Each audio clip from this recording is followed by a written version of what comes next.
Sa edad na 72, pinalaya si Aling Elena ng sarili niyang anak. Walang pera, walang cellphone, walang ibang matutuluyan. Iisa na lang ang natitira niyang pagpipilian. Ang bumalik sa lumang bahay ng kanyang ina, isang lugar na mahigit 40 taon nang nakasara at walang sino mang nangahas na pumasok. Ngunit nang bumukas ang pintong iyon, hindi alikabok o sirasirang gamit ang kanyang natagpuan, kundi isang sikretong itinago sa buong buhay niya at isang katotohanang kayang burahin ang lahat ng pinaniwalaan niya. Sa loob lamang ng 48 oras, mula sa isang babaeng walang-wala, siya'y naging tagapag-ingat ng isang lihim na hahanapin ng isang makapangyarihang pamilya. Hindi malakas ang pagsara ng kahoy na pinto, ngunit sapat na ang tunog nito para mapatigil si Aling Elena. Isang tuyong klik ang umaling-awngaw sa kanyang likuran. Hindi iyon gawa ng hangin, hindi aksidente. Iyon ang tunog ng kandado. Nanatili siyang nakatayo sa harap ng bahay na sa loob ng 8 taon ay tinawag niyang tahanan.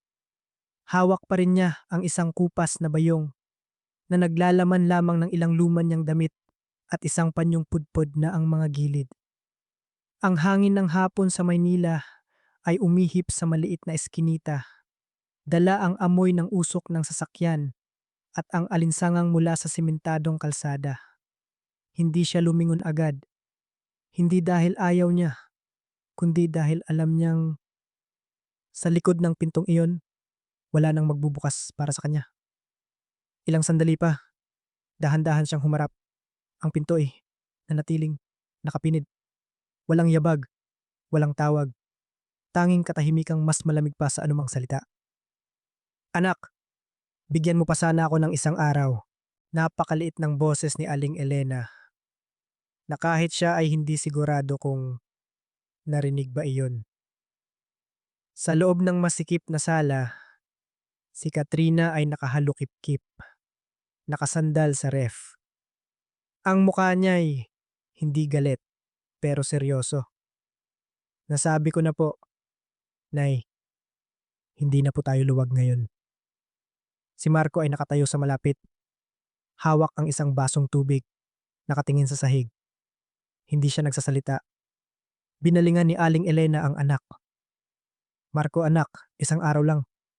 Maghahanap ako ng malilipatan. Bahagyang humigpit ang hawak ni Marco sa baso. Bumuka ang kanyang bibig na tila may sasabihin. Pero isinara rin niya ito. Napabuntong hininga si Katrina. Hindi malakas, pero malinaw ang bawat salita. Hindi naman sa hindi namin kayo mahal, Nay. Pero kailangan din nun nating maging praktikal. Upa sa bahay, kuryente, pagkain. Lahat ngayon tumataas.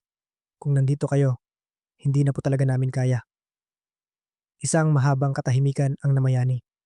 Tinitigan ni Aling Elena ang 2 taong nasa harap niya. Ang isa'y isinilang niya. Ang isa'y tinawag niyang manugang sa loob ng 8 taon. Hindi siya naninisi, pero may kung anong nadurog sa loob niya. Sige, aalis na ako. Sinabi na parang isang buntong hininga. Walang pumigil. Pumasok si Katrina sa kwarto at kinuha ang bayong para ibigay sa kanya. Naayos ko na po ang mga gamit ninyo. Normal lang ang tono niya. Walang sama ng loob. Pero wala na ring emosyon. Si Marco ay nanatiling nakatayo. Ihahatid ko na po kayo sa labas. Ikata, sabi niya. Pero mabagal ang kanyang mga hakbang. Umiling si Aling Elena. Hawag na, anak. Kaya ko na. Isinuot niya ang kanyang lumang tsinelas at lumabas ng pinto. Bago tuluyang umalis, huminto siya sandali. Nilibot ang tingin sa kabahayan. Ang maliit na mesa, kung saan madalas siyang nagbabalat ng prutas para sa kanyang apo. Ang upuang plastik, kung saan siya nanonood ng TV tuwing gabi. Ang sulok ng kusina, kung saan siya nagluto ng bawat pagkain. Nandoon pa rin ang lahat. Tanging siya na lang ang hindi nakabilang. Nang humakbang siya palabas, tinawag siya ni Katrina. Nay, lumingon siya. Inabot ni Katrina ang isang pera. Baon niyo po. Eh, Tiningnan ni Aling Elena ang papel sa kamay nito. 500 piso. Tinanggap niya at tumango. Salamat, anak. Sumara agad ang pinto pagkatapos. Walang paalam. Nanatili si Aling Elena sa labas sandali bago naglakad palayo sa eskinita. Walang tumingin, walang nagtanong. Isang babaeng 72 anyos, may dalang bayong. Mabagal na naglalakad sa isang pamilyar na daan na biglang naging dayuhan. Hindi siya umiyak. Hindi dahil hindi siya malungkot, kundi dahil sanay na siyang magtiis sa katahimikan. 8 taon na ang nakalipas. Nang mamatay ang asawa niya, hindi rin siya umiyak. Biglaan ang pagpanaw nito. Nag-iwan ng isang bahay na baon sa utang, mga pautang na hindi niya kailanman nalaman. Sa loob lang ng ilang buwan, kinuha ng bangko ang bahay nila. Nawala sa kanya ang lahat. Si Marco noon ang nagsabi, Nay, sa amin na lang po kayo tumira. May lugar pa naman po sa bahay. Naniwala siya. Hindi dahil may iba siyang pagpipilian, kundi dahil anak niya iyon. Noong mga unang taon, maayos ang lahat. Siya ang nagluluto, naglilinis, naghahatid sundo sa apo. Ayaw niyang maging pabigat kaya sinisikap niyang gawin ang lahat. Maging si Katrina noon ay hindi naiinis. Sinabi pa ngang malaking tulong ang pananatili niya. Pero dahan-dahan, tahimik na nagbago ang lahat. Nang lumaki ang apo at hindi na kailangan ng tagahatid sundo. Nang tumaas ang gastusin. Nang magsimulang sumikip ang bahay. Nagsimulang lumitaw ang mga parinig. Bakit kaya ang taas ng kuryente natin ngayon? Ang lakas din natin sa pagkain pag maraming tao. Naririnig niya ang lahat, naiintindihan niya, pero hindi siya umiimik. Sa gabi, nakahiga siya sa maliit na kwarto sa likod. Naririnig ang usapan ni na Marco at Katrina mula sa kabilang silid. Hindi ko na kaya, Marco. Kailangan mo nang kausapin si nanay. Katahimikan at ang mahinang boses ni Marco. Sige. Alam niyang darating ang araw na ito. Hindi niya lang inakalang ganito kabilis. Nagsimula ng dumilim. Isa-isang sumindi ang mga ilaw sa poste. Nagpatuloy sa paglakad si Aling Elena. Hindi alam kung saan patungo. 500 piso sa bulsa. Walang cellphone. Walang ibang kamag-anak sa Maynila. Huminto siya sa isang maliit na tindahan sa tabi ng daan. Pahingi po ng isang basong tubig. Tiningnan siya ng tindera at tumango. Sige po. Nay, upo po kayo. Umupo siya sa isang upuang plastik. Ininom ang tubig ng paunti-unti. Malamig, pero hindi nito napawi ang ginaw sa kanyang kalooban. Saan po ang punta niyo?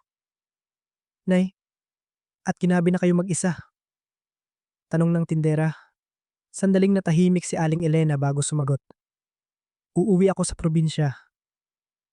Saan po sa probinsya? Sa Quezon po. Medyo nagulat ang babae. Ang layo po pala. Bakit po ngayon lang kayo aalis? Ngumiti ng bahagya si Aling Elena. Wala na kasi akong ibang lugar dito. Hindi na nagtanong pa ang babae. Tahimik lang na nilagyan ulit ng tubig ang baso niya. Tumayo si Aling Elena para magbayad. Huwag na po.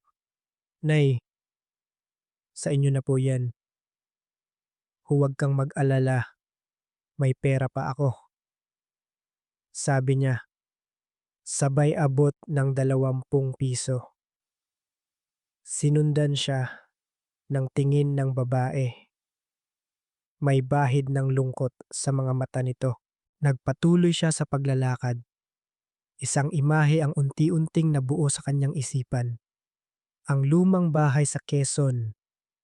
Ang lugar na nilisan niya noong siya'y 18. kung saan mag-isang namuhay at namatay ang kanyang ina. Ang lugar kung saan nakasara ang bahay sa loob ng 40 taon. Inakala niyang hindi na siya babalik doon. Hindi dahil sa galit, kundi dahil sinubukan niyang kalimutan. Isang kabataang hindi naging masaya. Isang amang ayaw niyang alalahanin. Isang inang laging tahimik.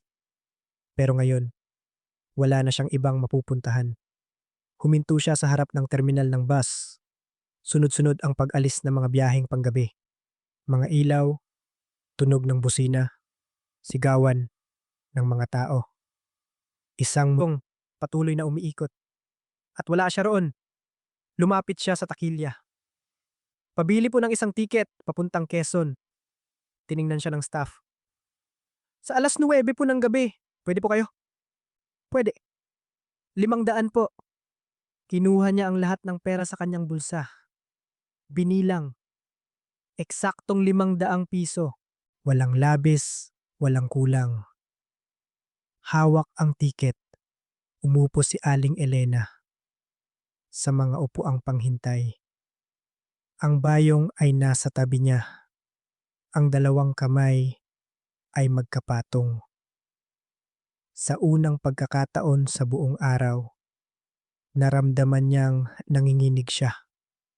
Hindi sa ginaw, kundi sa takot. Sa kung anong naghihintay sa kanya. Isang biyahe, isang desisyon, isang daang walang balikan. Tumingala siya sa langit. Ang mga ilaw ng lungsod ay tinatakpan ang mga bituin. Mahina niyang sinabi na parang sa sarili lang, Nanay, kung babalik po ako, hihintayin niyo pa rin po ba ako? Dahan-dahang umandar ang bus. Sumakay si Aling Elena. Walang naghatid. Walang sasalubong. Hindi niya alam na sa lugar na kanyang pupuntahan, may isa pang pintong naghihintay na mabuksan. Isang pintong nakasara sa loob ng 40 taon. At sa likod nito ay isang sikretong babago sa buong buhay niya. Umalis ang bus sa terminal kasabay ng pagsindi ng mga ilaw ng lungsod. Nakaupo si Aling Elena sa bandang dulo, malapit sa bintana. Matigas ang upuan, bahagyang nakahilig ang sandalan. Ang amoy ng plastik at ng mga tao ay magkahalo sa masikip na espasyo. Ang ugong ng makina ay parang isang mabigat na tibok ng puso na nagpatuloy sa buong biyahe. Ipinatong niya ang bayong sa kanyang kandungan. Mahigpit ang hawak na parabang takot siyang mawala ito. Matagal na siyang hindi nakakasakay ng bus na pangmalayuan. Ang huli ay noong umalis siya sa kanilang probinsya. Isang biyaheng panggabi rin na tulad nito. Ang kaibahan lang, 18 pa lang siya noon at ngayon ay 72 na. Lumabas ang bus sa terminal. Dumaan sa mga kalsadang siksikan. Ang mga ilaw ng neon ay sumasalamin sa salamin ng bintana. Dumadaan sa kanyang mukha na parang mga lumabong alaala. Sa tabi niya ay isang batang babae na karga ang natutulog niyang sanggol. Paminsan-minsan ay gumagalaw ang bata. Isiniksik ang ulo sa balikat ng ina. Tiningnan ito ni Aling Elena bago umiwas ng tingin. Isang pakiramdam ng kahungkagan ang gumapang sa kanyang dibdib. Dati, ganito rin niya kinalong si Marco. Mga gabing nilalagnat ang anak. Magdamag siyang gising. Mga araw na umuulan, kinakarga niya ito papuntang eskwela. Lahat ay malinaw na parang kahapon lang. Pero ngayon, ang lahat ay isa na lang distansyang hindi mapangalanan. Nakalabas na ng lungsod ang bus. Nagsimula ng lumuwag ang daan. Dumalang ang mga ilaw. Dumilim ang paligid. Humina na rin ang mga usapan. Ilan ay nagsimula ng matulog. Isinandal ni Aling Elena ang ulo sa salamin. Malamig, pero hindi sapat para pawiin ang pagod. Wala pa siyang kinakain mula pa kaninang hapon. Kumakalam ang sikmura niya pero hindi siya nakakaramdam ng gutom. Pakiramdam niya'y hungkag. Makalipas ang mahigit 1 oras, huminto ang bus sa isang stopover. Binuksan ng driver ang pinto at sumigaw. 15 minutos po, baba na po ang mga kakain. Nagmamadaling bumaba ang mga tao. Nanatili si Aling Elena sa kanyang upuan. Wala na siyang pera. Tiningnan siya ng babaeng katabi. Hindi po kayo bababa para kumain, Nay?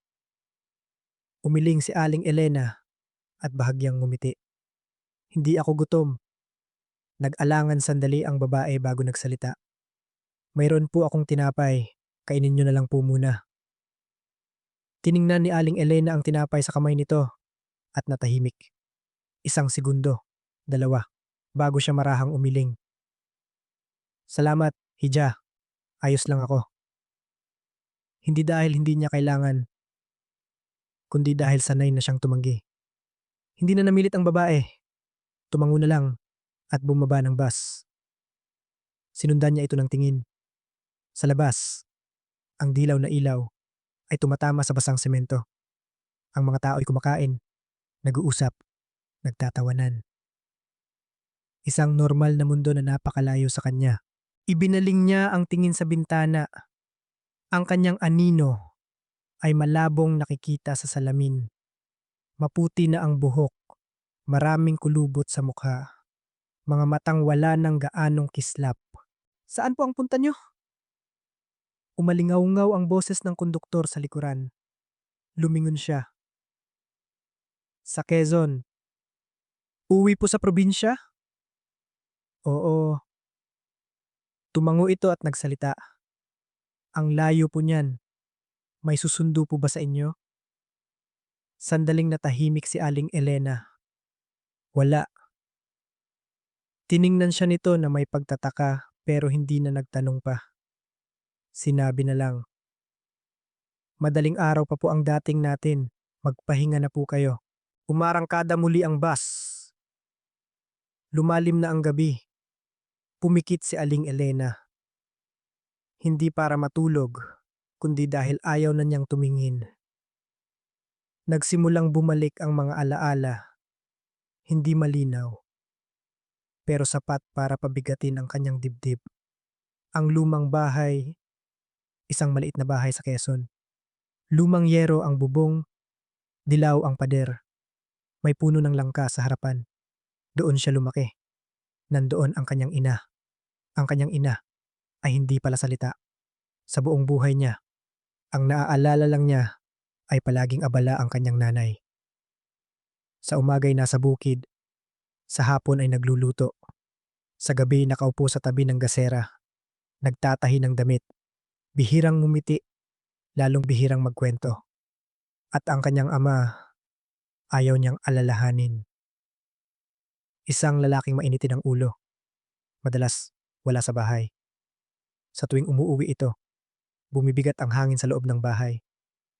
May mga araw na hinihiling niyang huwag na lang itong umuwi. Noong siya'y 18, umalis siya. Walang paalam, walang lingon-likod. Pagkatapos, nag-asawa siya, nagkaanak, namuhay ng isang ordinaryong buhay.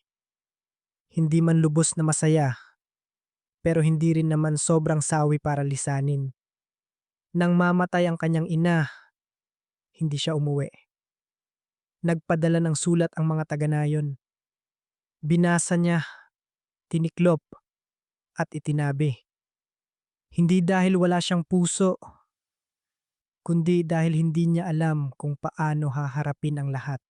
Bahagyang yumanig ang bus, isang lubak. Iminulat ni Aling Elena ang kanyang mga mata. Sa labas, tuluyan ng dumilim. Wala ng mga ilaw, tanging madilim na anino ng mga puno at walang katapusang kalsada. Tulog na ang babae sa tabi niya. Ang sanggol sa kanyang mga braso ay humihinga ng malalim. Isang payapang tulog. Tiningnan ni Aling Elena ang sarili niyang mga kamay. Mga payat na daliring litaw na ang mga ugat. Mga kamay na nagtrabaho sa buong buhay niya. Nagluto, naglaba, nag-alaga ng anak, nag-alaga ng apo. Sa huli, para saan ba siya nabuhay? Sumulpot ang tanong sa kanyang isipan, pero walang sagot. Nang mag-uumaga na, nagsimula ng mamula ang langit. Ang maputlang liwanag ay pumasok sa bintana. Ang mga bundok sa malayo ay nagsimulang lumitaw. Iba na ang hangin, mas malamig, mas malinis. Sumigaw ang driver, malapit na po tayo sa Quezon. Bahagyang bumilis ang tibok ng puso ni Aling Elena. Huminto ang bus sa isang maliit na terminal. Hindi kasing siksika ng Maynila. Ilan lang ang bumaba, ilan ang sumakay. Bumaba siya. Dumampi ang kanyang mga paa sa lupa. Isang pakiramdam na pamilyar pero bago. Ang hangin ng umaga, ang amoy ng lupa, ng damo, ng hamog. Tumayo siya sandali. Huminga ng malalim. Mahigit 40 taon. May sasakyan po kayo, Nay?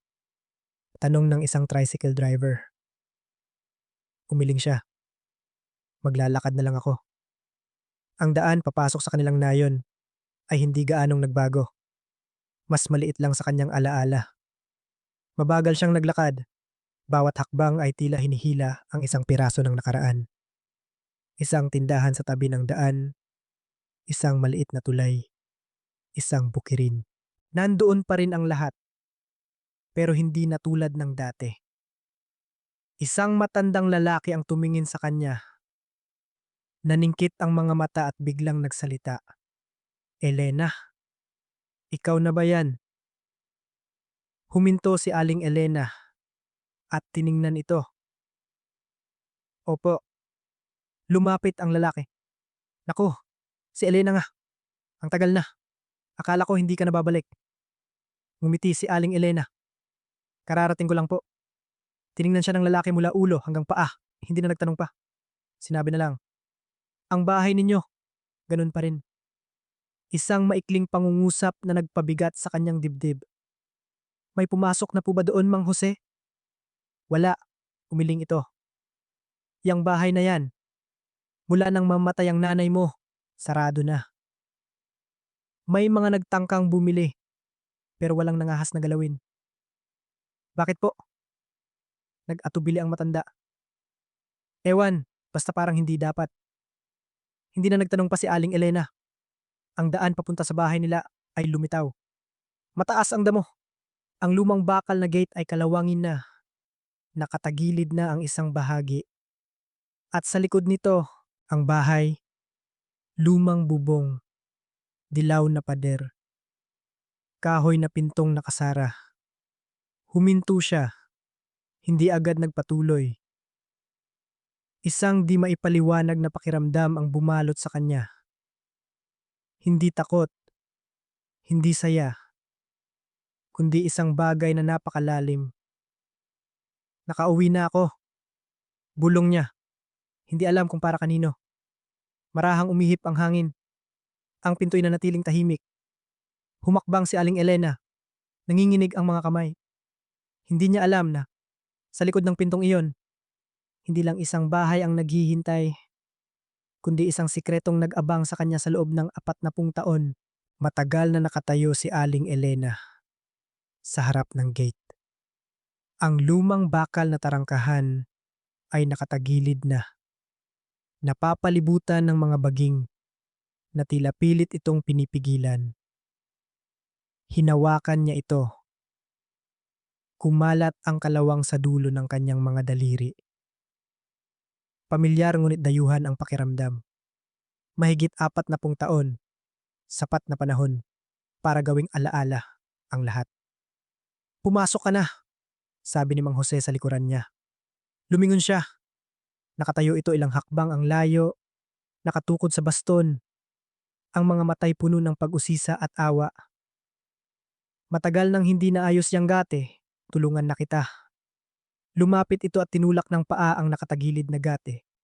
Isang tuyong kriik ang umaling-awngaw na tila tumututol sa pagbabalik ng dati nitong may-ari. Pumasok si Aling Elena. Hanggang tuhod ang taas ng damo. Sa bawat hakbang, kailangan niyang hawiin ang mga ito. Ang mga tuyong damo ay dumadampi sa kanyang binti. Lumilikha ng kaluskos sa katahimikan. Ang bakuran na dati malinis ay parang isang abandonadong lupain. Baka hindi mo na makilala, sabi ni Mang Jose.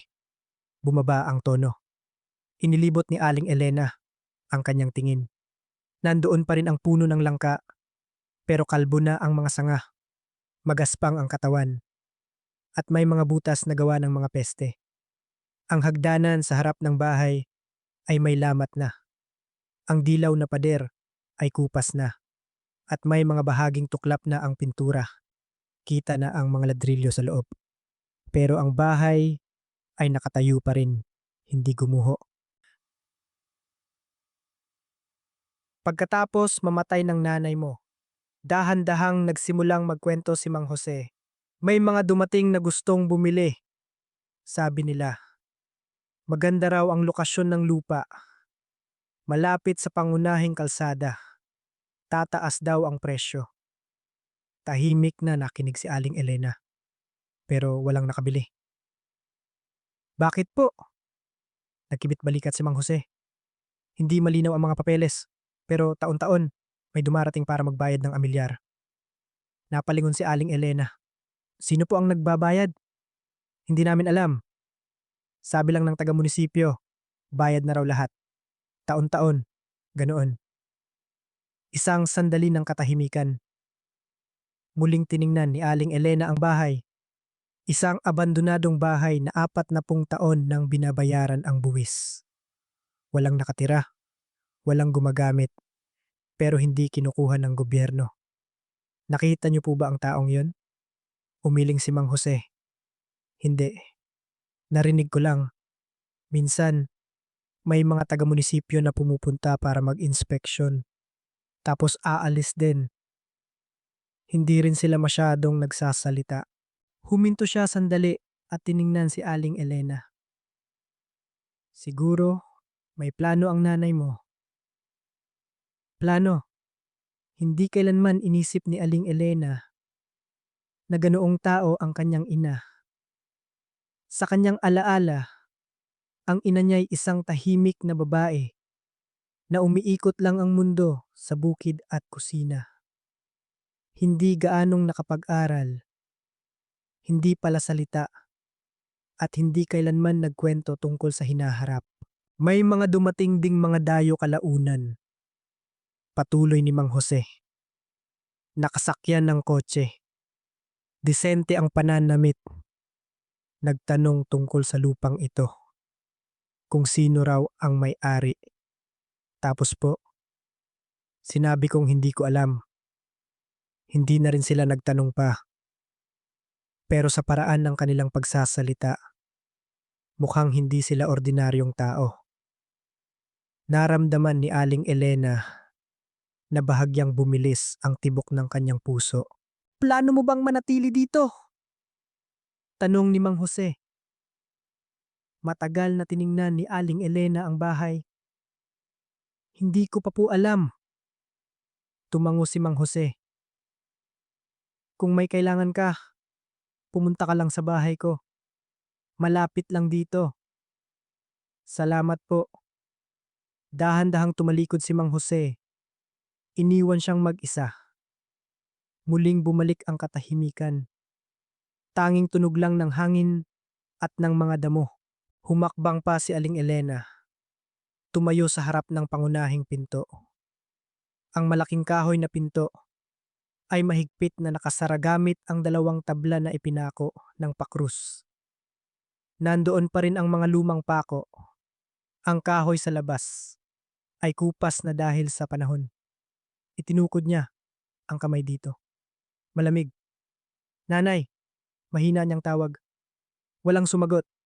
Isinandal niya ang noo sa pinto. Isang pamilyar na pakiramdam ang bumalik. Mga araw noong bata pa siya. mga hapong nakaupo sa labas. Mga pagkakataong tinatawag siya ng ina kapag dumidilim na. Lahat ay parang nandoon pa rin. Umatras siya, tiningnan ng mas maigi ang dalawang tabla. Matibay ang pagkakapako, hindi pansamantala, kundi sinadyang isara. Bakit kaya ginawa ito ni nanay? Tanong niya sa sarili. Lumingalinga siya. Walang gamit, walang tutulong.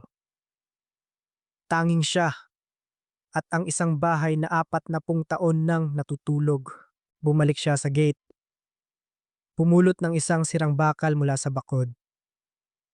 Kalawangin pero sapat na matibay. Bumalik siya sa harap ng pinto.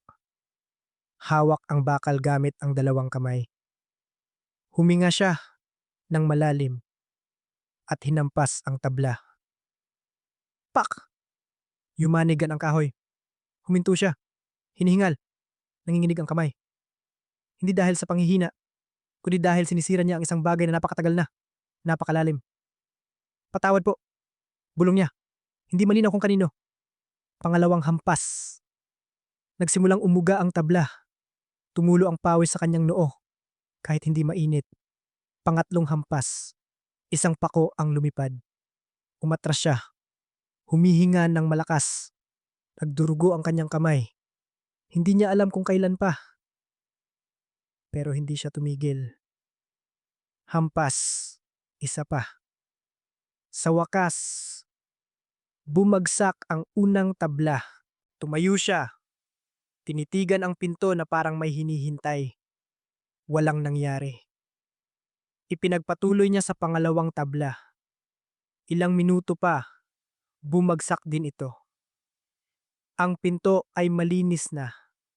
Tanging ang lumang kandado na lang ang natira. Inabot niya ito at marahang pinihit. Click. Bumukas ang kandado. Natigilan siya. Hindi pala nakalock. Sa loob ng 40 taon, isang tulak lang pala at makakapasok na. Nanatili siyang nakatayo. Bumibilis ang tibok ng puso. Dahan-dahan niyang itinulak. Bumukas ang pinto. Isang malamig at tuyong hangin ang lumabas. Humakbang siya papasok. Ang liwanag mula sa labas ay sapat na para makita niya ang loob. Walang mabigat na amoy ng agiw. Walang amoy ng nabubulok. Ang mga kasangkapan ay natatakpan ng mga puting tela, mesa, upuan, aparador. Lahat ay nandoon pa rin. Hindi bago, pero hindi sira. Dahan-dahan siyang naglakad. Bawat yabag ay umaalingaw-ngaw sa sahig. Hinila niya ang tela sa ibabaw ng mesa. May alikabok, pero hindi makapal. Ang kahoy sa ilalim ay buo pa. Hinawakan niya ito. Makinis. Imposible. Bulong niya. Isang bahay na inabandonan ng 40 taon pero ganito pa rin kaayos. Pumunta siya sa mas malalim na bahagi, sa kusina. Ang mga banga ay maayos na nakasalansan sa estante. Isang kaldero ang nakasabit sa kawit. Ang lumang gunting ay nasa loob pa rin ng kahon. Lahat ay parang hindi nagalaw. Tumayo siya sa gitna ng bahay, walang imik. Isang kakaibang pakiramdam, hindi takot, kundi kaligtasan. Matagal na niyang hindi naramdaman ito. Bumalik siya sa sala. Ang kanyang mga mata ay napako sa isang kahoy na estante. May isang picture frame doon.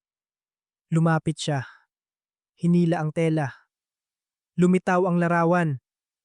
Ang kanyang ina. Ang parehong mukha. Ang parehong mga mata. Natigilan. Yan si Aling Elena. Nanay? Nanginginig niyang sabi. Sa sandaling iyon, may isang bagay sa likod ng frame na nakita niya. Isang sobreng naninilaw na sa katagalan, maayos na nakalagay. Dahan-dahan niya itong kinuha. Sa sobre, iisang linya lang ng sulat kamay. Elena, kapag wala ka ng ibang mapupuntahan, nanginig ang kanyang kamay. Matagal niyang tinitigan ang mga salita. hindi makapaniwala. Paano nalaman ni nanay? Tanong niya sa isipan. Umupo siya, hawak ang sobre, hindi agad binuksan. Pinakatitigan niya ito, takot na baka mawala. Sa labas, marahang umihip ang hangin. Sa loob ng lumang bahay, isang sikreto ang naghihintay na mabuksan. At alam ni Aling Elena, ang sandaling ito ay babago sa lahat.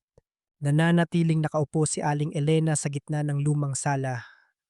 Hawak ang sobrang naninilaw na sa paglipas ng panahon.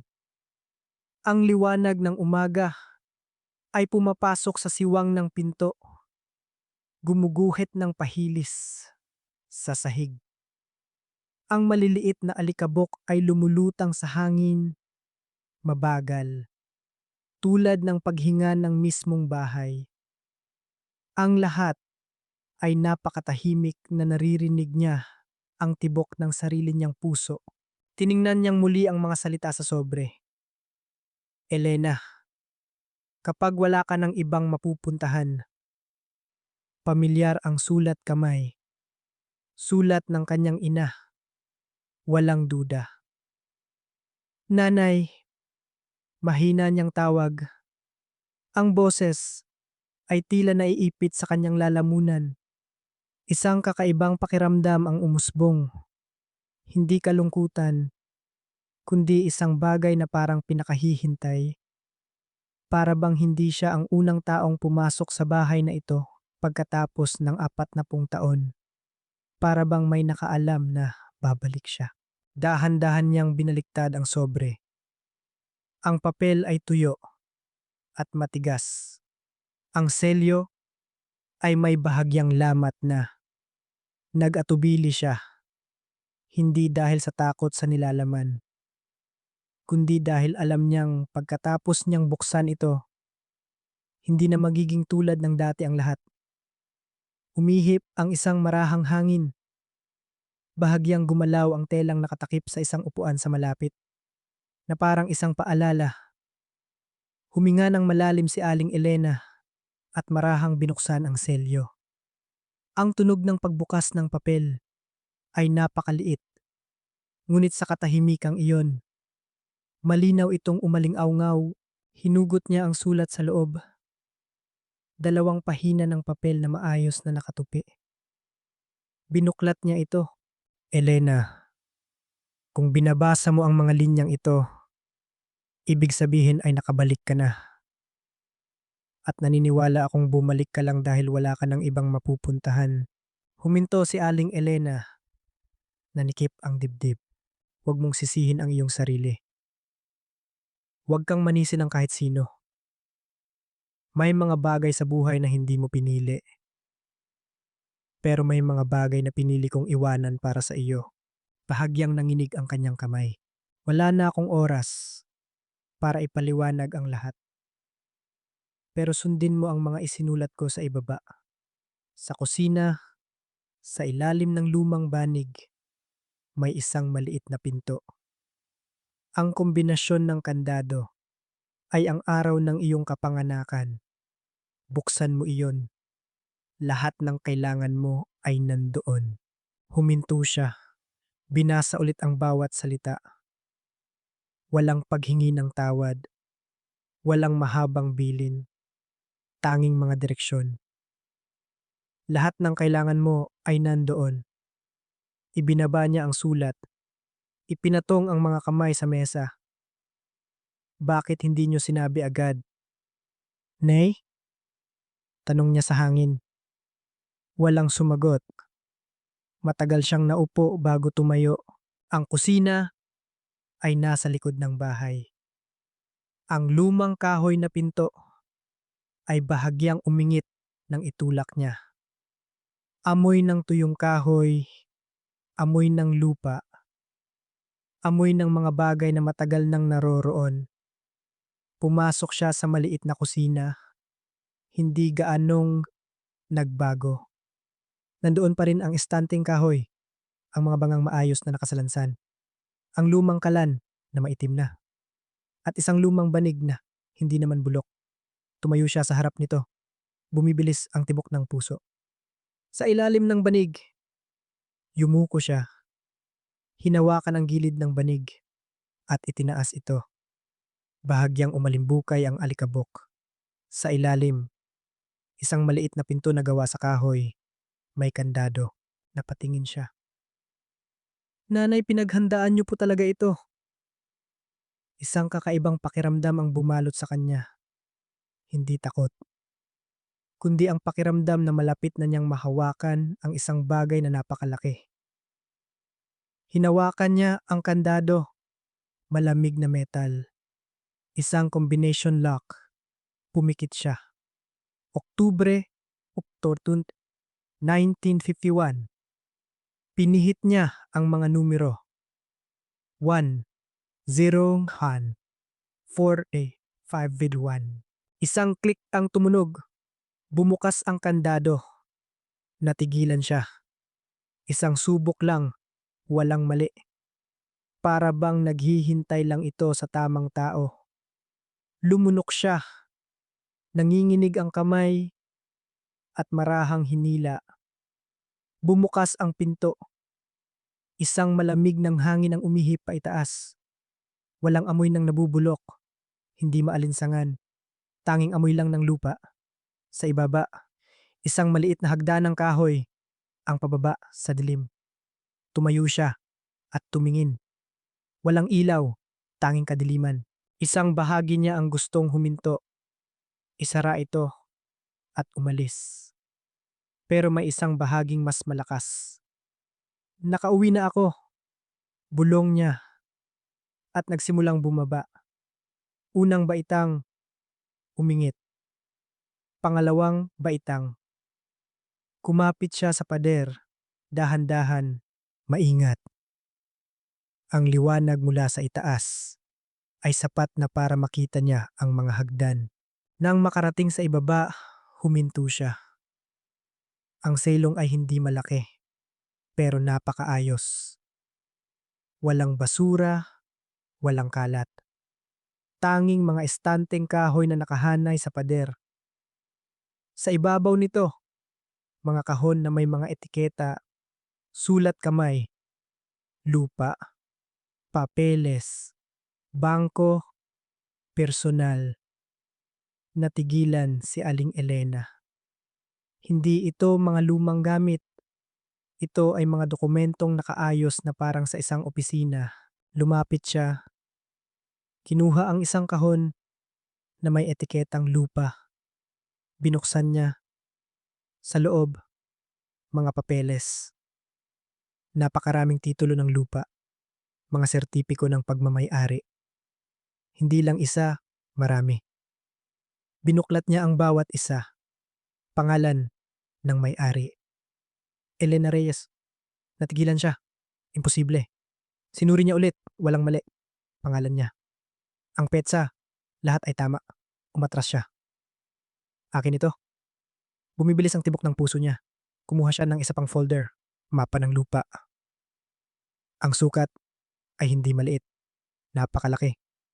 Mahigit 3 ektarya. Ang lokasyon, malapit sa isang lugar na kasalukuyang dinidevelop. Napaupo siya sa sahig. Imposible. Isang taong umalis ng bahay na may 500 piso lang ay nakaupo ngayon sa gitna ng napakaraming titulo ng lupa. Lahat ay nakapangalan sa kanya. Huminga siya ng malalim. Pero hindi pa doon natatapos. Isa pang kahon. Bangko. Binuksan niya. Sa loob, mga financial records. Isang trust agreement sa isang law office. Mga resibo ng deposito. Mga passbook. Hindi lang isa, marami. Na-renew. Inilipat sa loob ng maraming taon. Binuklat niya hanggang sa huling pahina. Ang numerong lumitaw, mahigit 20 milyong piso. Nabitiwan niya ang papel. Hindi. Umiling siya. Hindi maaari. Lahat ay napakalaki. Napakabilis. Napaka-imposible. Naupo siya roon. Hindi nagsasalita, hindi nag-iisip. Humihinga lang. Ilang sandali pa, nakita niya ang isang maliit na folder na walang etiketa, nakahiwalay at nakabalot sa plastic. Dahan-dahan niya itong kinuha, binuksan, isang papel, birth certificate. Pangalan niya, petsa ng kapanganakan, lahat ay pareho. Ngunit ang linya para sa ama ay hindi ang pangalang alam niya. Hindi ang lalaking tinawag niyang ama sa loob ng 72 taon. Isang ibang pangalan. Pamilyar, pero hindi niya lubos na kilala. Tiningnan niya ito. Huminto ang tibok ng kanyang puso. Hindi. Napakaliit ng kanyang boses. Hindi maaari. Nanginig ang kanyang mga kamay. Ang buong buhay niya. Isang pangalan, isang ama, isang kwento. At ngayon, lahat ay nagsisimulang gumuho. Sa silong, sa ilalim ng lumang bahay, hindi lang pera, hindi lang lupa ang naroon. Nandoon ang katotohanan. Isang katotohanang kayang baguhin ang buong buhay niya.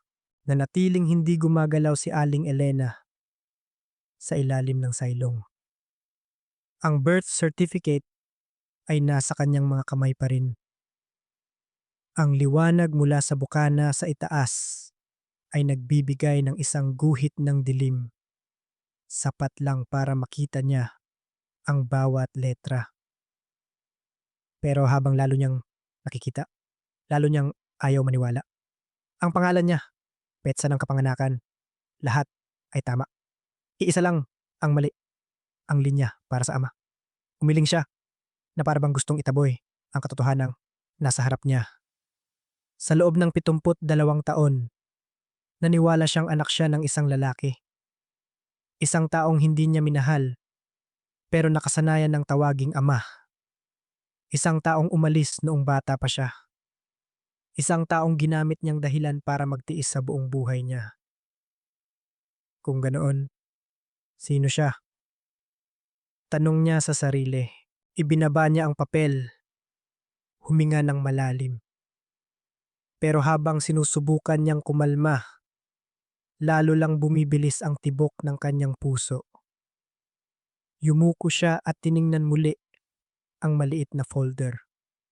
Bukod sa birth certificate, may isa pang sobre.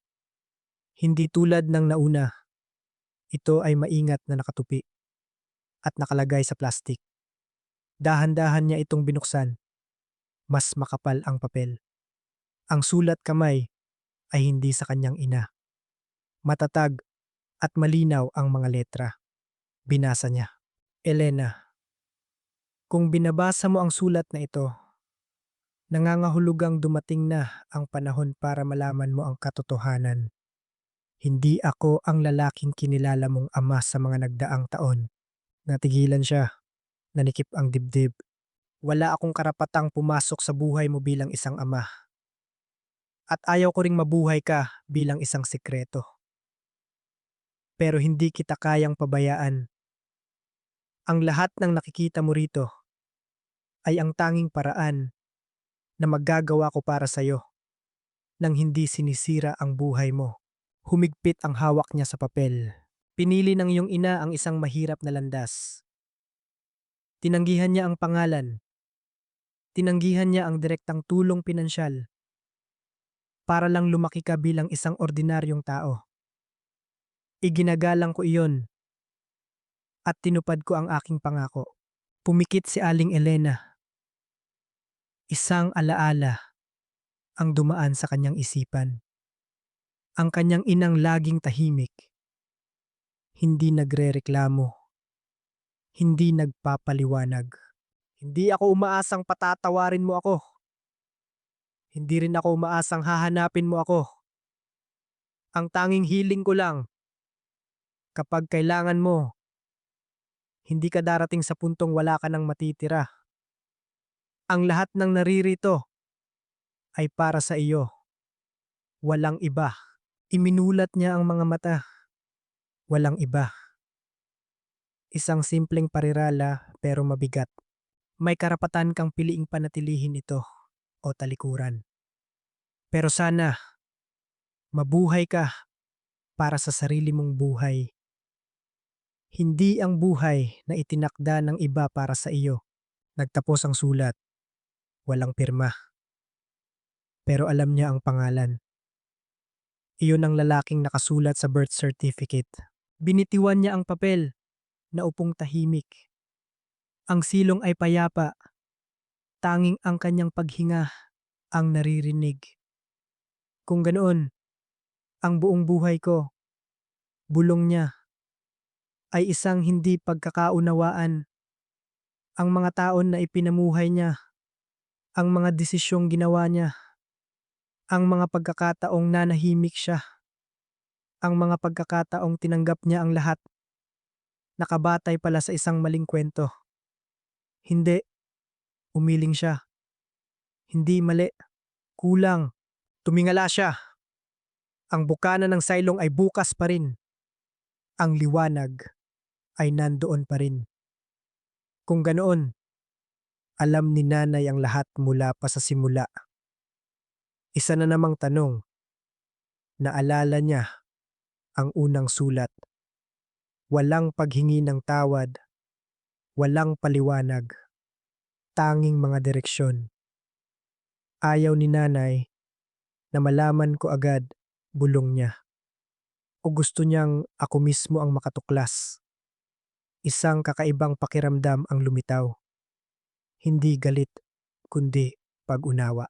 Sa unang pagkakataon sa buong buhay niya, naramdaman niyang nagsisimula niyang maintindihan ang kanyang ina. Isang babaeng walang gaanong pagpipilian, pero nakahanap ng paraan para protektahan ang kanyang anak. Hindi sa salita, kundi sa gawa. Sa loob ng 40 taon, tahimik. Walang nakakaalam. Pinunasan ni Aling Elena ang kanyang mga luha. Hindi luha ng pighati, kundi ng ginhawa. Isang bahagi ng bigat sa kanyang dibdib ang biglang nawala. Kung ganoon, hindi ako walang halaga. Bahagya siyang ngumiti. Isang napakaliit na ngiti. Pero totoo. Matagal na siyang hindi ngumiti ng ganoon. Tiningnan niya ang paligid. Ang mga kahon ng dokumento. Ang mga papeles. Lahat ay maayos na inihanda. Hindi para sa sorpresa, kundi para sa araw na ito. Tumayo siya. Dahan-dahan. Hindi na nanginginig. Hindi na natataranta. Tanging pag-iisip. Kinuha niya ang mga papeles.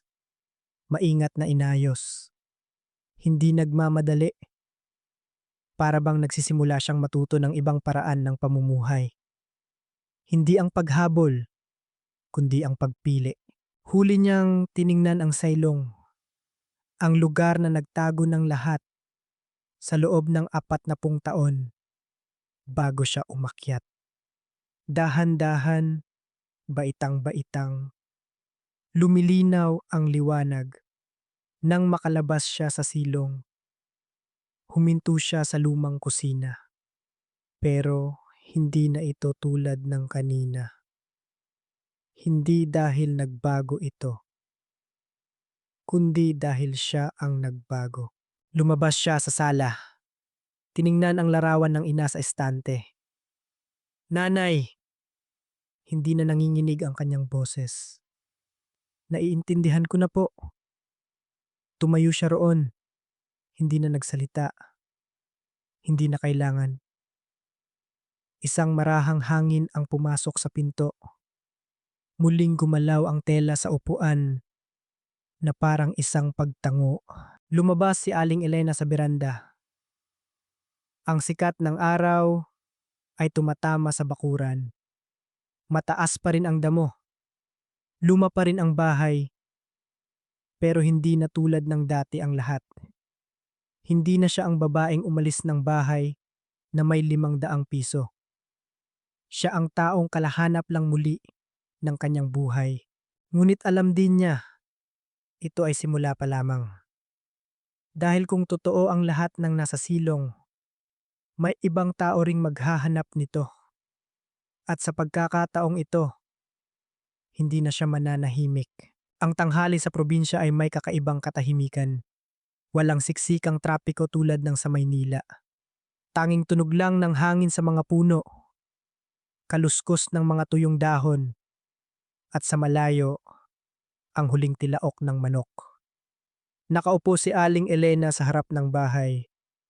Ang mga papeles ay maayos na nakapatong sa kanyang kandungan. Ang sikat ng araw ay tumatama sa kanyang mga kamay, lalong nagpapatingkad sa bawat kulubot. Ngunit iba na ang kanyang mga mata. Wala ng pagkalito, wala ng kahungkagan. Puno ito ng pag-iisip. Walang iba, bulong niya. Ang mga salita sa sulat ay paulit-ulit sa kanyang isipan, hindi na bilang isang pagkabigla, kundi bilang isang bagay na kailangang unawain. Tumingin siya sa bakuran. Mataas pa rin ang damo, nakatagilid pa rin ang gate. Ang lumang bahay ay nangangailangan ng maraming ayos para bumalik sa dati. Saan ako magsisimula? Tumayo siya. Hindi para umalis, kundi para magsimula. Bumalik siya sa kusina, binuksan muli ang pinto ng silong. Nandoon pa rin ang hagda ng kahoy. Ngayong pagbaba niya, wala ng pag-aalinlangan, wala ng takot, tanging focus. Tahimik pa rin ang silong, ang mga estante, ang mga kahon. Pero ngayon, tinitingnan niya ang mga ito sa ibang paraan. Hindi na bilang mga bagay na banyaga, kundi bilang sa kanya. Kinuha niya muli ang kahon ng lupa, umupo, at binuklat ang bawat papel. Binasa niya ng mabagal.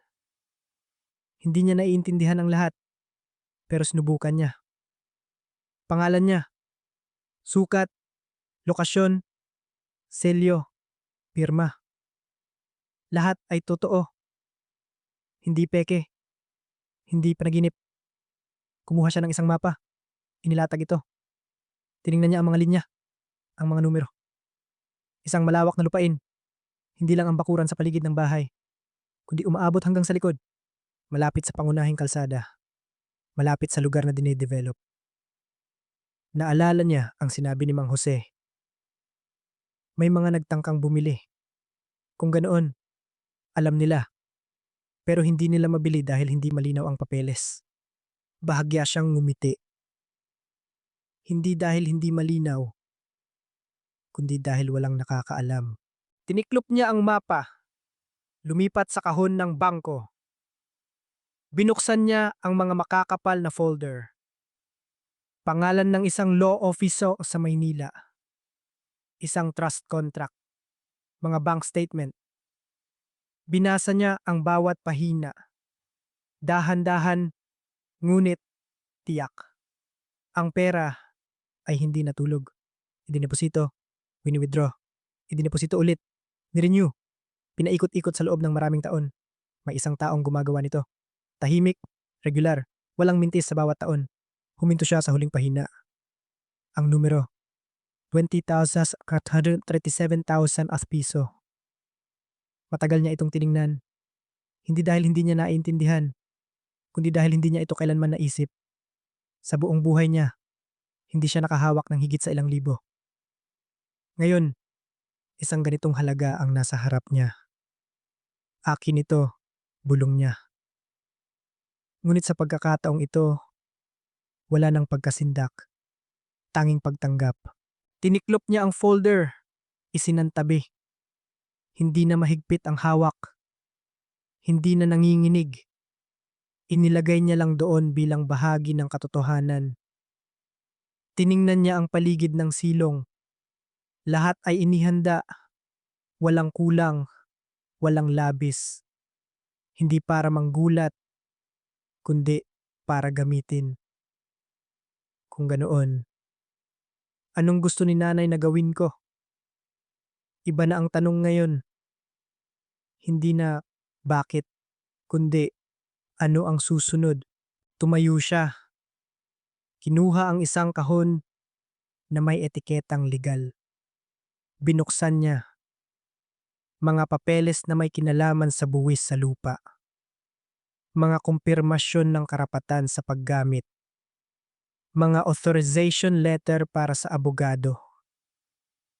Binasa niya ng mabagal at nagsimula siyang makaunawa. Hindi lahat, pero sapat. Sapat para malaman na ang lahat ay hindi nagkataon lang, kundi isang sistemang pinanatili sa loob ng 40 taon na pabuntong hininga siya. Nanay, hindi ko akalaing magagawa niyo ito. Isang bahagyang ngiti. Hindi na malungkot, kundi puno ng paghanga. Sa unang pagkakataon sa buhay niya, naramdaman niyang ang kanyang ina ay hindi mahina, kundi napakatatag. Tumingin siya sa hagdanan. Ang liwanag ay tumatagos pa rin na parang isang paalala. Hindi ito lugar para manatili, kundi lugar para umunawa. At pagkatapos, umakyat. Kinuha niya ang ilang mahahalagang papeles, tiniklop, at dinala paakyat. Medyo napapikit siya sa liwanag. Ang hangin sa labas ay mas mainit, mas totoo. Isinara niya ang pinto ng silong. Ibinalik ang banig. Hindi para itago, kundi para panatilihin ang kaayusan. Lumabas siya. Mataas na ang sikat ng araw. Ang bakuran ay ganoon pa rin. Pero sa kanyang mga mata, hindi na ito abandonado. Isa na itong lugar kung saan pwedeng magsimula muli. May mga yabag sa gate. Elena, si Mang Jose. Lumingon siya. Opo, Mang Jose. Pumasok ito. Nakita kong pumasok ka ulit sa bahay kaya dinalaw kita. Tumingin ito sa paligid. Maayos pa naman pala ang bahay, ano? Tumango siya. Opo. Tiningnan siya ni Mang Jose. Ano nang plano mo? Sandaling natahimik si Aling Elena bago sumagot. Dito na po ako titira. Tumango si Mang Jose. Mabuti yan. Kung may kailangan kang tulong, nandito lang ako. Tiningnan siya ni Aling Elena. Mang Jose, may kilala po ba kayong pwedeng pagtanungan tungkol sa papeles ng lupa? Medyo nagulat ito. Meron, sa munisipyo. Gusto kong linawin ang lahat. Tumango si Mang Jose. Tama yan, para sigurado. Ngumiti si Aling Elena. Opo. Tiningnan pa siya ni Mang Jose na para bang may napansin. Iba ka na. Hindi sumagot si Aling Elena. Ngumiti lang. Isang ngiting kahit siya ay hindi pa sanay. Tumalikod si Mang Jose. Mamayang hapon, samahan kita sa munisipyo. Salamat po. Pinanood niya itong umalis. Isang bagong pakiramdam. Hindi na pagdepende, hindi na paghihintay, kundi pagkilos. Bumaling siya sa bahay. Akin ito. Sa unang pagkakataon, naging totoo ang mga salitang iyon. Ngunit alam din niya, kapag ang isang bagay ay may halaga, may mga taong darating para kunin ito. At sa pagkakataong ito, hindi na siya ang taong nakatayo sa labas ng pinto. Siya na ang magbabantay nito sa pamamagitan ng sarili niyang desisyon. Dahan-dahang bumaba ang hapon sa maliit na nayon. Humina ang sikat ng araw. Humaba ang mga anino sa lupa.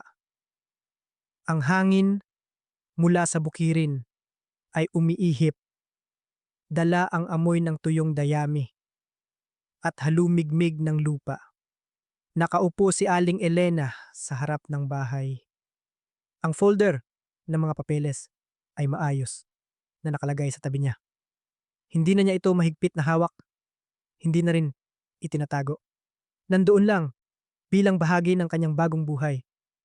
Ngunit may isang bagay na hindi pa niya muling hinahawakan, ang birth certificate at ang sulat na walang pirma. Tumingin siya sa maliit na daan sa harap ng bahay. Ang kanyang isip ay hindi na kasing gulo ng dati, pero hindi pa rin lubos na payapa. May mga bagay na hindi agad mauunawaan. Elena, tara na, tawag ni Mang Jose. Tumayo siya, dinala ang ilang papeles, at lumabas ng gate. Ang lumang motorsiklo ni Mang Jose ay nakaparada sa labas. Sakay na, sandali lang to papuntang munisipyo. Tumango siya at umangkas. Ang daan sa nayon ay baku-bako. Dahan-dahan ang takbo ng motor. Sa bawat lubak, bahagya siyang napapahawak sa balikat ni Mang Jose. Sa magkabilang gilid ng daan, nagsisimula ng umuwi ang mga tao mula sa trabaho. May mga tumitingin, may mga tumatango, at may mga nagbubulungan. Si Elena, umuwi na nga. Naririnig niya, pero hindi siya lumilingon.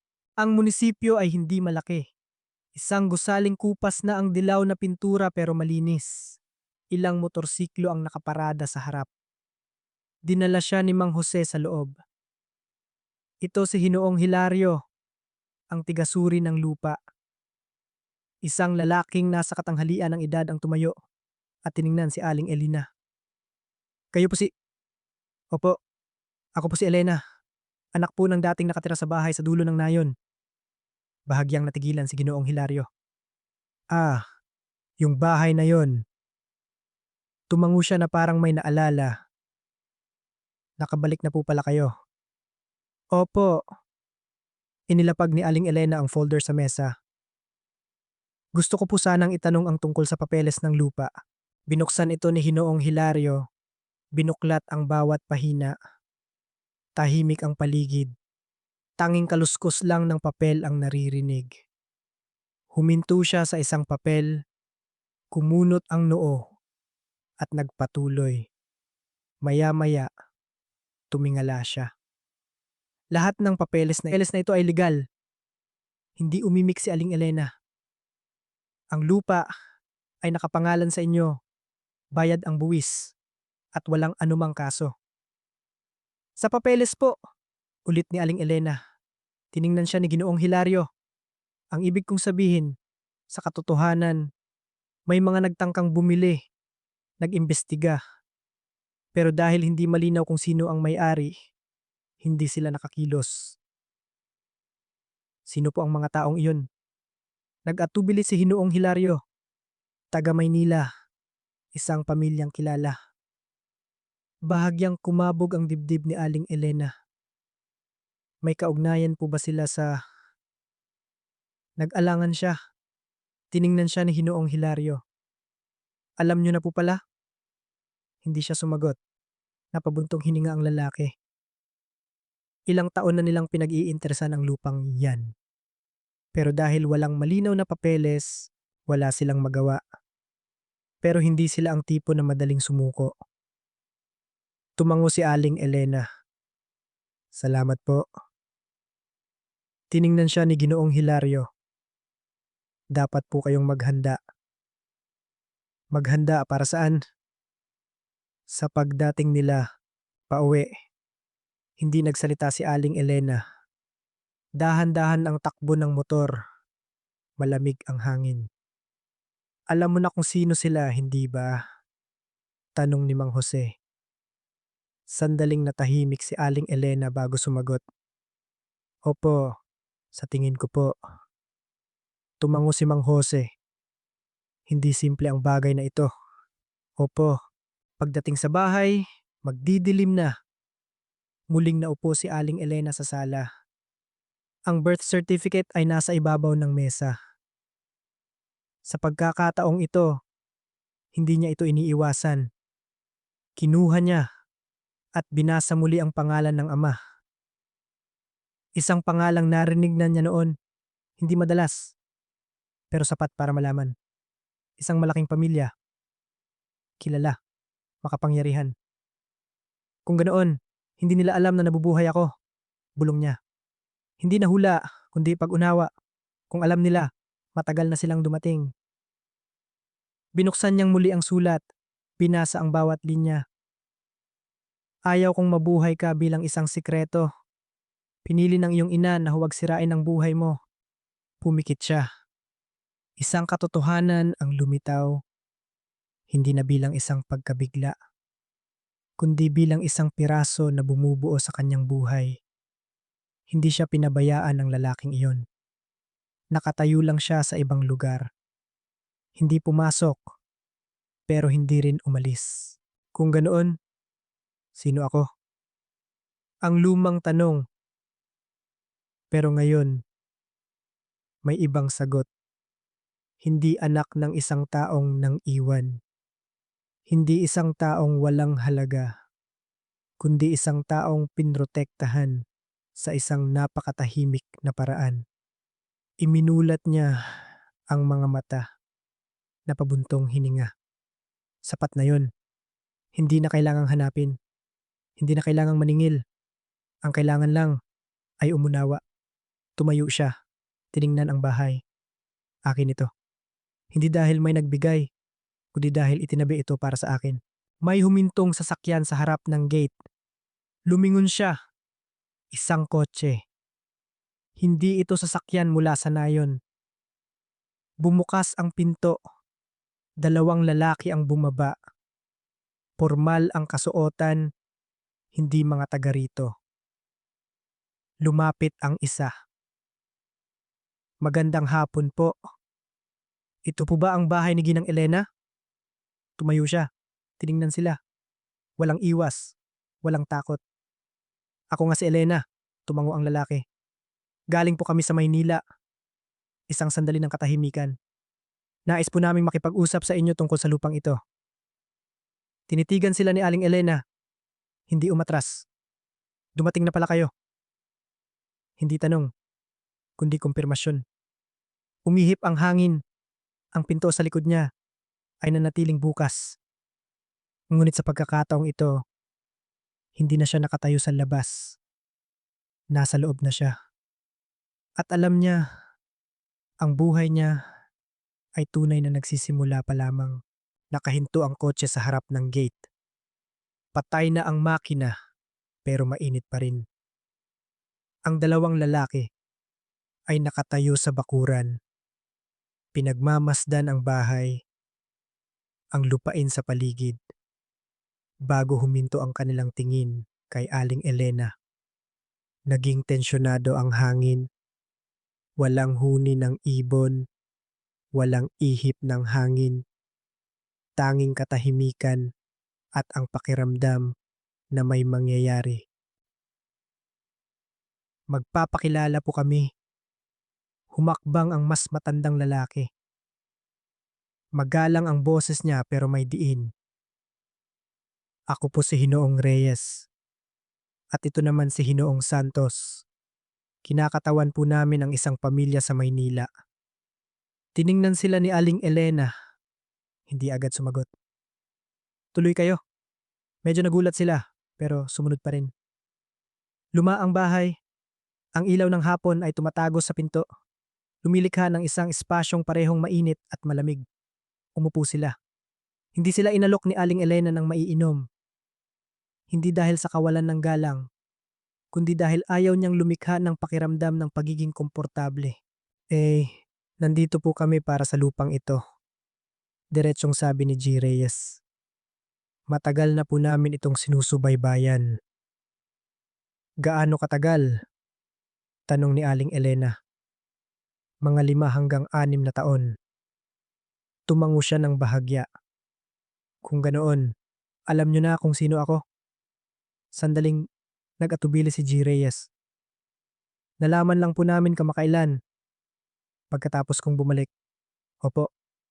Isang sandali ng katahimikan. Ano ang kailangan nyo? Inilapag ni G. Reyes ang kamay sa mesa. Gusto po naming bilhin ang buong lupain.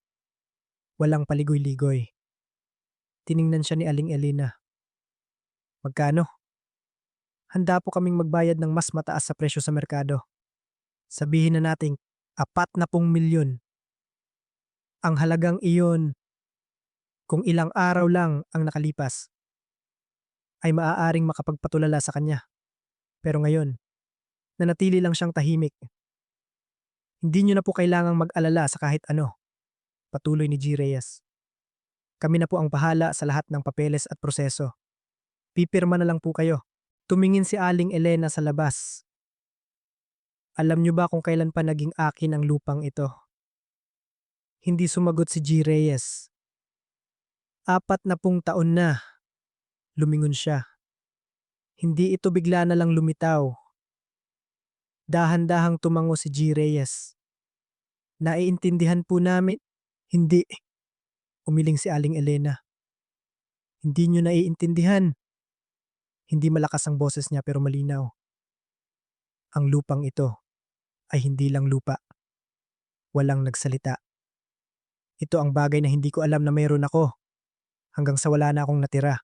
Si G. Santos, na kanina patahimik, ay nagsalita. Wala po kaming intensyong kunin yan sa inyo. Kung ganoon, bakit kayo nandito? Isang direktang tanong. Tiningnan siya ni G. Santos. Gusto po naming bilhin ito dahil pag-aari ito ng aming pamilya. Biglang nagbago ang hangin. Naningkit ang mga mata ni Aling Elena. Anong ibig mong sabihin? Huminga ng bahagya si G. Reyes. Ang taong nasa likod ng lupang ito ay miyembro ng aming pamilya. At sa tingin nyo, wala akong karapatan? Hindi po sa ganoon. Kung ganoon, ano? Kalmado pa rin ang boses ni Aling Elena, pero matalas. Dahan-dahan si G. Reyes. Sa tingin po namin, maaring may hindi pagkakaunawaan. Anong hindi pagkakaunawaan? Tungkol sa tunay na pagmamay-ari. Bahagyang ngumiti si Aling Elena. Hindi masayang ngiti, kundi isang ngiti ng pagkatuklas. Sa tingin nyo, hindi ko alam kung ano ang hawak ko. Natahimik si G. Reyes. Tumayo si Aling Elena. Pumasok sa loob at kinuha ang folder ng mga papeles. Inilapag niya ito sa mesa. Tingnan nyo. Binuksan nila. Binuklat ang bawat pahina. Ang kanilang mga mata ay unti-unting nagbago. Wala na ang kumpiyansa ng kanina. Kumpleto ang mga papeles, mahinang sabi ni G. Santos. Oo. Naupo si Aling Elena. May sasabihin pa ba kayo? Isang mahabang katahimikan ang namayani. Pagkatapos, nagsalita si G. Reyes. Gusto pa rin po naming makipag-ayos. Hindi. Mabilis ang sagot. Walang pag-aalinlangan. Maaari po kayong mag-isip muna. Hindi na kailangan. Maaari po naming taasan ang alok. Hindi ito tungkol sa pera. Bumigat ang hangin. Tiningnan siya ni G. Reyes. Alam niyo po ba kung sino ang kinakaharap ninyo? Isang mahinang tanong, pero may dalang bigat. Tinitigan siya ni Aling Elena. Oo. At tumatanggi pa rin kayo? Oo. Isang segundong katahimikan. Tumayo si G. Reyes. Babalik kami. Gawin niyo ang gusto niyong gawin. Hindi na sila nagsalita pa at umalis. Umandar ang kotse at nawala sa maliit na daan. Nanatili si Aling Elena. Hindi na pabuntong hininga. Hindi nanginig. Nag-iisip lang. Ilang sandali pa. May nagmamadaling mga yabag. Elena! Pumasok si Mang Jose. Nakita ko yung kotse. Anong nangyari? Ang mga bibili ng lupa. Anong sabi mo? Tumanggi ako. Tiningnan siya ni Mang Jose nang may pagtataka. Talaga? Opo. Hindi ka ba natatakot? Sandaling natahimik si Aling Elena bago sumagot. Dati po, takot ako. Pero ngayon, wala na akong ikakatalo. Matagal siyang tiningnan ni Mang Jose bago tumango. Sige, kung yan ang desisyon mo, Kakampi mo ako. Dumating ang gabi. Tahimik ang bahay. Mag-isang nakaupo si Aling Elena, nakatingin sa labas. Tumunog ang telepono, isang hindi kilalang numero. Nag-alangan siya bago sumagot. Hello? Nay, boses ni Marco. Hindi agad siya nagsalita. Nabalitaan ko po na nasa Quezon kayo. Oo. Nay, patawad po. Isang katahimikan. Alam ko pong nagkamali ako. Tiningnan ni Aling Elena ang kanyang mga kamay. Gusto ko lang pong bumalik sa dati ang pamilya natin. Bahagyang ngumiti si Aling Elena. Bumalik sa dati? O bumalik sa panahong wala akong wala? Natahimik ang kabilang linya. Nay, pupunta po ako dyan. Talaga? Opo. Sige, pumunta ka. Ibinaba niya ang telepono.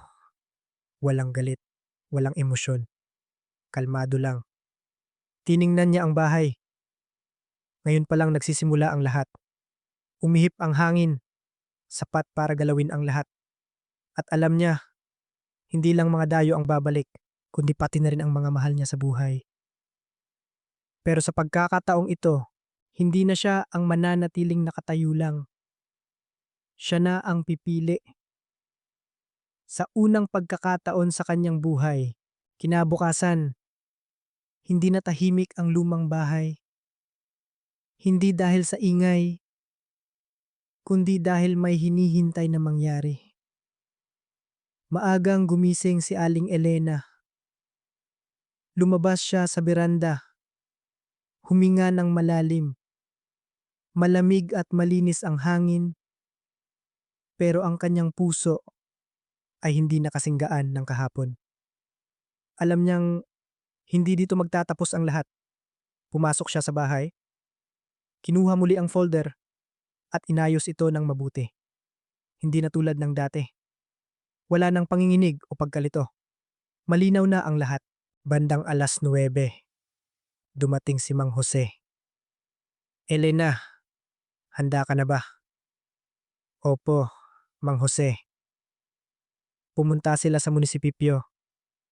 Iba ang hangin doon ngayon. May ilang karagdagang tao at 2 pamilyar na mukha. Sina G. Reyes at G. Santos.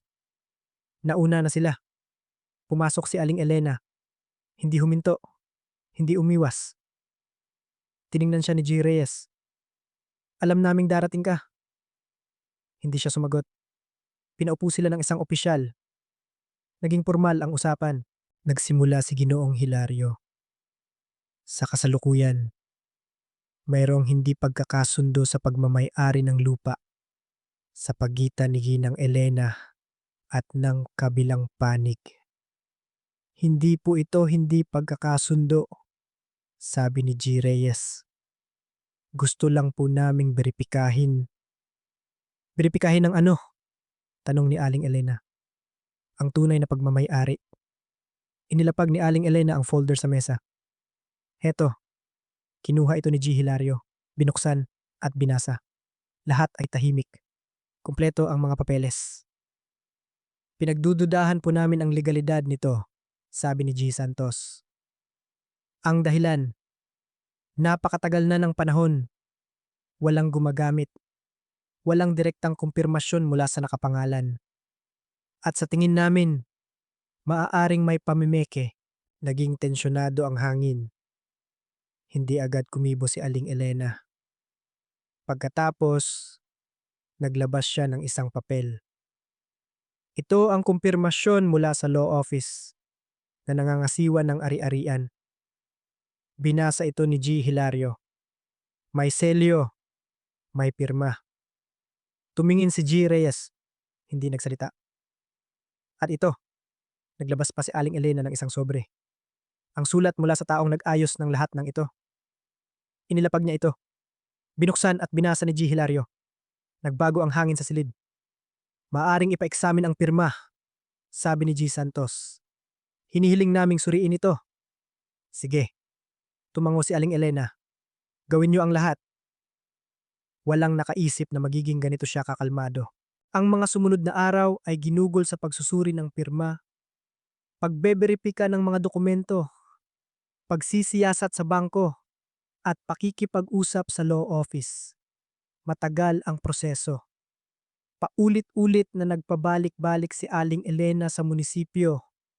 Minsan ay sa Kapitolyo pa. Minsan, maghapon siyang naghihintay. Pero hindi siya sumuko. Laging kasama si Mang Jose. Napapagod ka na ba? Ayos lang po, Mang Jose. Isang beses, sinabi ng abogado ng kabilang panig, wala kayong kakayahang intindihin ang mga papeles na ito. Ginigipit lang kayo. Tinitigan siya ni Aling Elena. At kayo, naiintindihan niyo ba ako? Walang nakapagsalita. Sa isa pang pagkakataon, inalok siya. Magbabayad kami ng 60 milyon. Hindi niyo na kailangang ituloy ito. Umiling siya. Hindi ito tungkol sa pera. Sa huling araw ng pagdinig, maliit lang ang silid, pero puno ng tensyon. Binasa ni G. Hilario ang konklusyon. Lahat ng papeles ay legal. Walang senyales ng pamimeke. Ang karapatan sa paggamit ng lupa ay pag-aari ni Ginang Elena Reyes. Isang pangungusap, pero tinapos nito ang lahat. Walang palakpakan. Walang malaking reaksyon. Tanging katahimikan. Tumayo si G. G. Reyes. Hindi nagsalita at umalis. Tiningnan siya ni G. Santos. Sandali bago sumunod. Nanatiling nakaupo si Aling Elena. Hindi ngumingiti. Hindi umiiyak. Humihinga lang.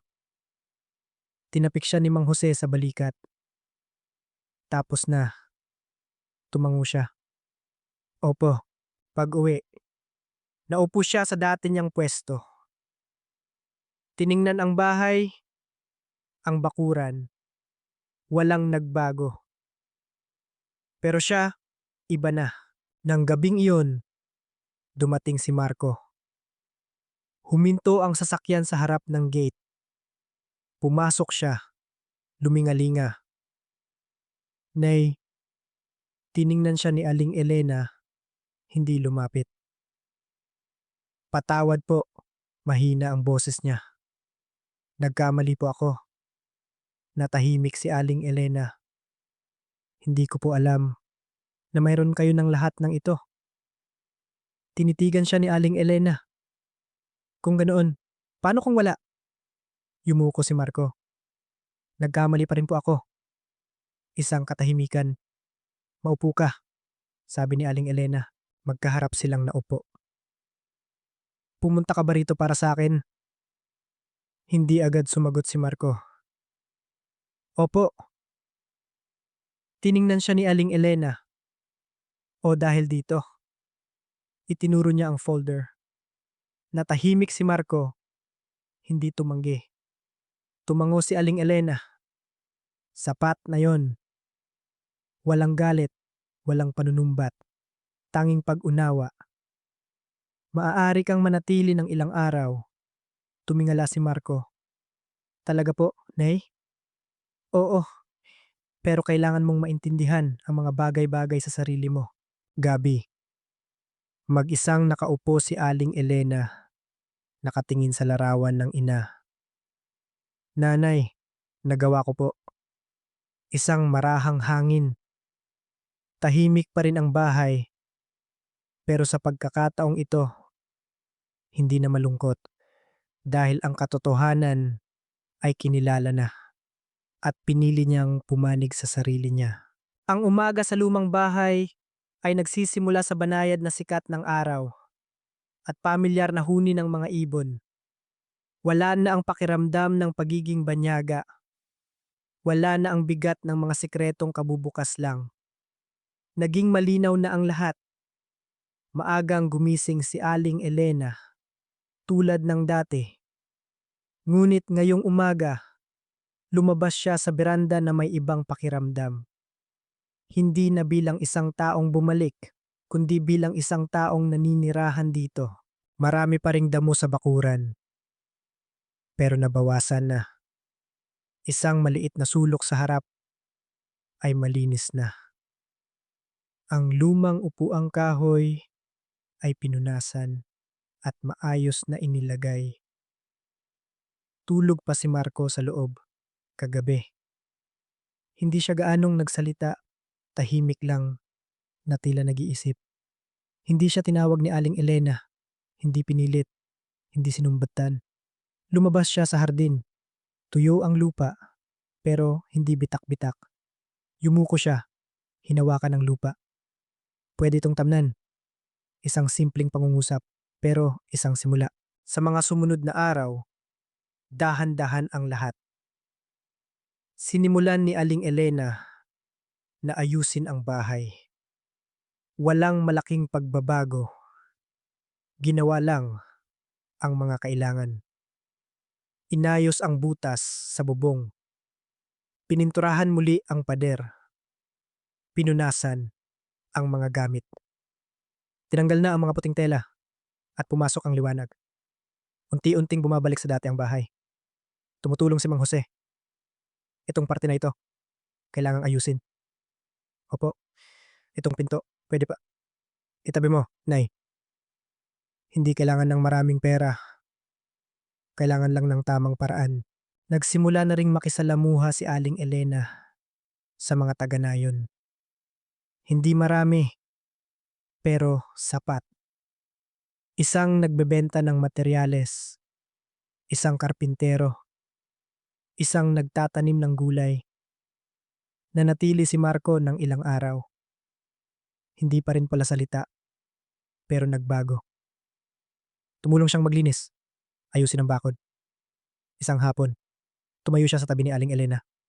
Nay, patawad po talaga. Hindi siya tiningnan ni Aling Elena, sinabi lang. Ang mahalaga, alam mong nagkamali ka. Gusto ko pong bumawi. Natahimik si Aling Elena. Hindi ko po alam kung saan magsisimula. Lumingon siya. Magsimula ka sa pag-aayos ng sarili mong buhay. Tumango si Marco. Walang yakapan, walang iyakan, tanging pagtanggap. Ilang araw pa, umalis si Marco. Hindi nagtanong tungkol sa pera. Hindi nagtanong tungkol sa lupa. Sinabi lang, naibabalik po ako. Tumango si Aling Elena. Hindi pinigilan. Hindi itinaboy. Isang linggo pa, may dumating na balita. Ang mga taga Maynila ay hindi na bumalik. Hindi tumawag, hindi nanggulo. Tila tinanggap na nila ang desisyon o naghihintay lang. Hindi na ito pinansin ni Aling Elena. Sinimulan niyang asikasuhin ang lupa. Isang bahagi sa likod, ipinaupa niya sa isang taga-nayon para tamnan ng gulay. Kahit kaunti lang ang bayad. Nako, Nay, hindi po pwede. Kunin niyo na para maalagaan ang lupa. Isang bahagi, tinamnan niya ng ilang maliliit na puno. At isang bahagi, sinabi niya kay Mang Jose. Mang Jose, itong lugar na ito, pwede kayang gawing palaruan? Nagulat ito.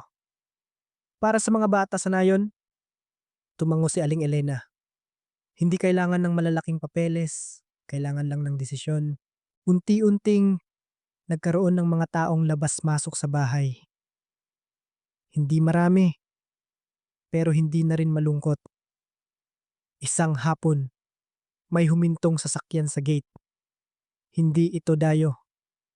Isang dalagita ang bumaba. Mga 18 o 19 anyos. Nag-aalangan. Lola, Lola po. Lumingon si Aling Elena. Opo, ako po si Rose. Natatanda niya ang muka. Ito ang kanyang apo. Lumapit ang dalagita. Namumula ang mga mata. Lola, patawad po. Bumagsak ang mga luha. Nandun po ako nung araw na yun, pero wala po akong ginawa. Hindi nagsalita si Aling Elena. Lumapit lang at niyakap ito ng marahan. Walang panunumbat, walang tanong. Umiyak ang dalagita. Sinabi lang niya, ayos lang. Nang hapong iyon, magkasama silang naupo. Ikinuwento ni Aling Elena ang lahat. Walang tinago, walang dinagdag tungkol sa bahay, sa sulat, sa katotohanan. Nakinig ang dalagita. Hindi po kayo galit sa papa ko. Tumingin si Aling Elena sa malayo. May mga bagay na hindi na kailangang ikagalit. Kung ganoon po, pinatawad niyo na sila? Hindi pagpapatawad, lumingon siya, kundi pagpapakawala. Natahimik ang dalagita. Pwede po ba akong bumisita dito? Ngumiti si Aling Elena. Laging bukas ang pinto. Sa mga sumunod na araw, bumalik ang dalagita. Kasama ang mga kaibigan. Dala ang tawanan. Ang bahay ay hindi na lugar ng nakaraan, kundi ng kasalukuyan. Isang gabi, nakaupo si Aling Elena sa beranda. Ang lumang tasa ay nasa kanyang kamay. Marahan ang hangin, ang takip silim ay bumabalot sa bukirin. Tumingin siya sa malayo, hindi nag-iisip, hindi nag-aalala, nakaupo lang. Nay, bulong niya. Naiintindihan ko na po. Hindi lahat, pero sapat. Naiintindihan kung bakit ginawa ng ina ang lahat. Naiintindihan kung bakit kailangan niyang pagdaanan ang mga iyon. Hindi siya mayaman sa paraan ng pag-iisip ng iba. Ngunit mayroon siyang lugar na matitirhan. Isang dahilan para magpatuloy, isang katotohanan para manatiling matatag, isang ibang buhay. Hindi nagsimula sa pera, kundi nagsimula sa sandaling hindi na siya nakatayo sa labas ng pinto. Nasa loob na siya, at sa pagkakataong ito, hindi na siya muling aalis. Bago tayo magtapos, gusto ko sanang makipag-ugnayan sa inyong lahat. Pwede ko bang malaman kung ilang taon na ang mga taga-subaybay natin dito ngayon? I-comment nyo nga sa ibaba dahil gusto ko kayong mas makilala pa. At tungkol sa kwento o paksang tinalakay natin, ano ang naging dating nito sa inyo? Nakarelate ba kayo? May bahagi ba na partikular na tumatak sa puso't isipan ninyo? Gustong gusto kong malaman ang inyong mga saloobin. Anuman ang inyong pinagdadaanan sa buhay ngayon, ang taimtim kong dalangin ay ang inyong kaligtasan at kapayapaan sa bawat sandali. Nawa ay lagi kayong gabayan at ilayo sa anumang kapahamakan. Para naman sa kaalaman na ibinahagi natin ngayong araw, ano ang pinakamahalagang aral o realisasyon na nakuha ninyo? Huwag kayong mahiyang ibahagi ang inyong mga iniisip sa comment section. Bawat opinyon ay mahalaga at nais kong mabasa ang mga ito. Sa muli, maraming salamat sa inyong oras. Hangad ko para sa bawat isa sa inyo ang masaganang kalusugan, kapayapaan ng isip, at patuloy na kaligtasan para sa inyo at sa inyong mga mahal sa buhay. Mag-ingat po kayo palagi.